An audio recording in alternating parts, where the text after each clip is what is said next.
U.S. escalates naval presence off Venezuela amid intensifying clash with Maduro regime over narco-terrorism allegations. Washington, D.C. August 24, 2025. President Donald Trump has authorized a major deployment of U.S. naval forces to the southern Caribbean Sea, positioning 3 Aegis-class guided missile destroyers and supporting assets near Venezuelan waters in a bold move to confront what the administration describes as a narco-terror cartel, led by Venezuelan President Nicolás Maduro. 89 This operation, involving approximately 4,000 sailors and Marines, marks a significant escalation in U.S. efforts to disrupt drug trafficking networks blamed for exacerbating America's opioid crisis, particularly through fentanyl-laced shipments originating from Latin America. 92. The warships, USS Gravely, USS Jason Dunham, and USS Sampson, are equipped with advanced missile systems and are accompanied by P-8 Poseidon maritime patrol aircraft, at least 1 nuclear-powered attack submarine, and amphibious assault vessels from the Iwo Jima Amphibious Ready Group. 45 Officials say the flotilla will conduct counter-narcotics operations in international waters, intercepting vessels suspected of carrying illicit drugs while sending a clear message to Maduro's regime. 16 White House Press Secretary Caroline Leavitt stated, President Trump is committed to using every tool at our disposal to stop the flow of deadly drugs into our communities. The Maduro regime isn't a government, it's a criminal syndicate profiting from the suffering of Americans. 22. This deployment follows a secret executive directive issued by Trump last month, empowering the Pentagon to employ military force against designated terrorist organizations, including Venezuela's Cartel de los Soles, which U.S. intelligence alleges is deeply embedded within Maduro's government and military. 11. The Cartel de los Soles, named for the sun insignias on Venezuelan generals' uniforms, has been accused of facilitating multi-ton cocaine shipments in collaboration with groups like Colombia's FARC dissidents, Mexico's Sinaloa cartel, and Venezuela's own Tren de Aragua gang. 5. Earlier this month, the Trump administration doubled the bounty on Maduro's arrest to $50 million, charging him with narco-terrorism, cocaine importation conspiracy, and providing material support to terrorist organizations. 23. The U.S. Treasury Department has also frozen over $700 million in assets linked to Maduro and his inner circle, including luxury properties, private jets, and offshore accounts.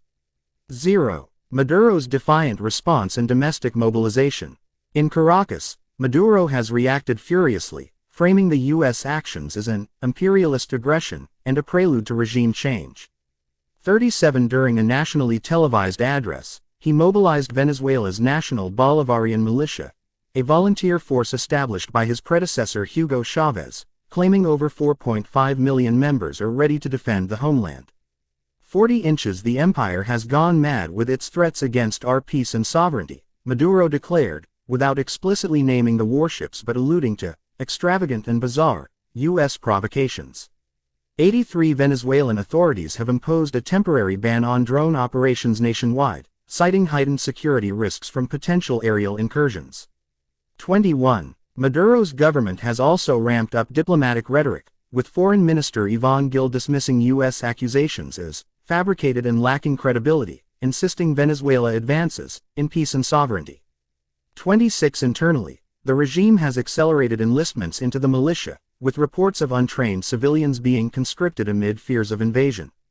52 Analysts note that while the militia numbers are inflated for propaganda, they could pose asymmetric challenges in any conflict, drawing parallels to guerrilla tactics used by other Latin American groups. 78. Historical context. A decades-long standoff. Tensions between the U.S. and Venezuela have roots stretching back to the Chavez era, but they intensified under Trump's first term. In 2020, Maduro and 14 associates were indicted in a New York federal court for narco-terrorism, marking the first time a sitting foreign leader faced such charges in the U.S. 5. The Trump administration then imposed maximum pressure, sanctions, crippling Venezuela's oil industry and leading to economic collapse, mass migration, and humanitarian crises. 94. Despite these measures, Maduro clung to power, bolstered by alliances with Russia, China, and Iran. 93. The current buildup echoes past U.S. operations in the region, such as the 1989 invasion of Panama to capture Manuel Noriega on drug charges, which some Venezuelan exiles in the U.S. now invoke as a precedent.